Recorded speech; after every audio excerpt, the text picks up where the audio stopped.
Hello everybody, this is Mr. Rag.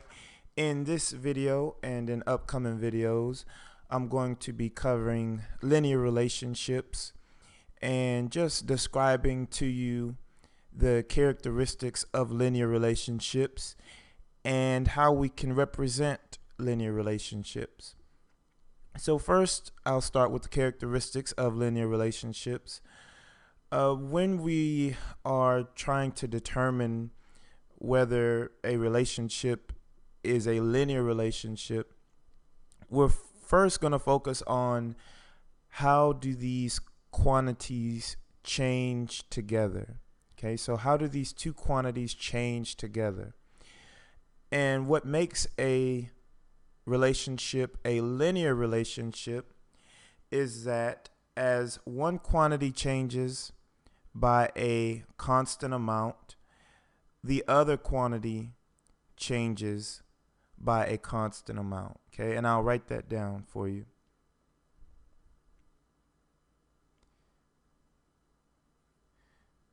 Yeah, and I kind of messed up quantity there.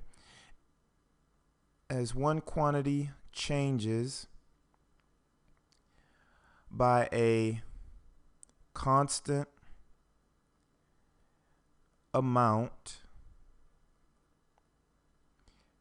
the other quantity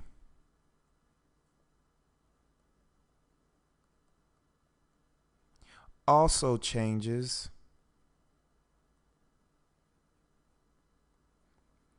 by a constant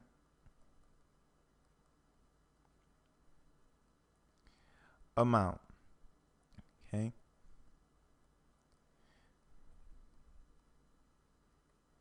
And that's what makes a linear relationship. All right, so I have this example for you.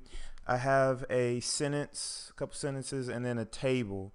So this example says Jody pays $5 per ticket for a play and a one-time $2 convenience fee. The table shows the total cost for different numbers of tickets. Okay, so I'll read it again. Jody pays $5 per ticket for a play and a one-time $2 convenience fee. The table shows the relationship, or the table shows the total cost for the different numbers of tickets. Okay, so one reason why I did say relationship there in that last sentence is because tables are one way to represent linear relationships. Okay, it's one way for you to analyze linear relationships. So what I'm going to do is I'm just going to analyze the changes in these quantities, okay, because I'm looking to see if one quantity changes by a constant amount, if the other quantity is also changing by a constant amount. So I'm just going to use this table to see if these quantities fit my definition for a linear relationship.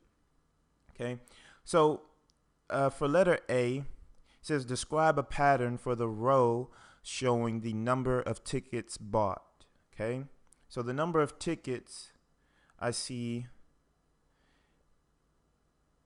is increasing by 1. So I'm just going to put a +1 in between these quantities. Okay, each time each ticket is being increased by 1. Okay, and so let me see, each ticket is increasing. Yep, there's no E there. Is increasing by 1. All right, letter B. Describe the pattern for the row showing total cost. So my cost is increasing by 5. I think I'm going to use a different color here. It's kind of, I don't know if you can see the red too well. All right, so each each time my cost is increasing by 5. All right. So the cost is increasing by 5. All right. So letter C, out of the total cost paid, how much does the actual ticket account for? So basically, they're just wondering how much does the actual ticket cost. All right. And I can see that for one ticket, as I change from one ticket to 2 tickets, so as I increase one ticket, I'm increasing $5.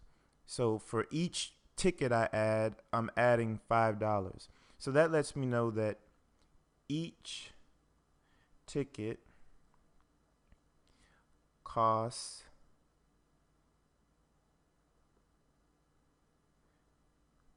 $5. Okay, and I know they told us that up here in our problem, but not all the time they'll give you this information. Sometimes they'll just give you the table, and you have to figure out how much each ticket costs. So basically, this is an example of a linear relationship, because I can see that as my tickets increase by 1, my cost increases, my total cost increases by 5. Okay, so as this quantity changes by a constant amount, this other quantity, the total cost, is also changing by a constant amount. And I could also say that it's changing by $5 per ticket. Okay, in each one of these situations, it's the cost is still $5 per ticket. So one ticket, yeah, the total cost is $7, but it still represents $5 per ticket. Okay, so $5 per ticket here, $5 per ticket, $5 per ticket for each one of my number of tickets. Okay, so the total cost represents $5 per ticket plus the $2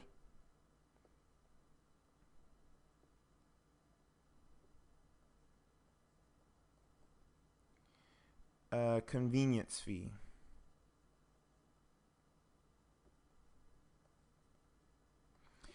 And there you go. I will see you in the next video covering linear relationships.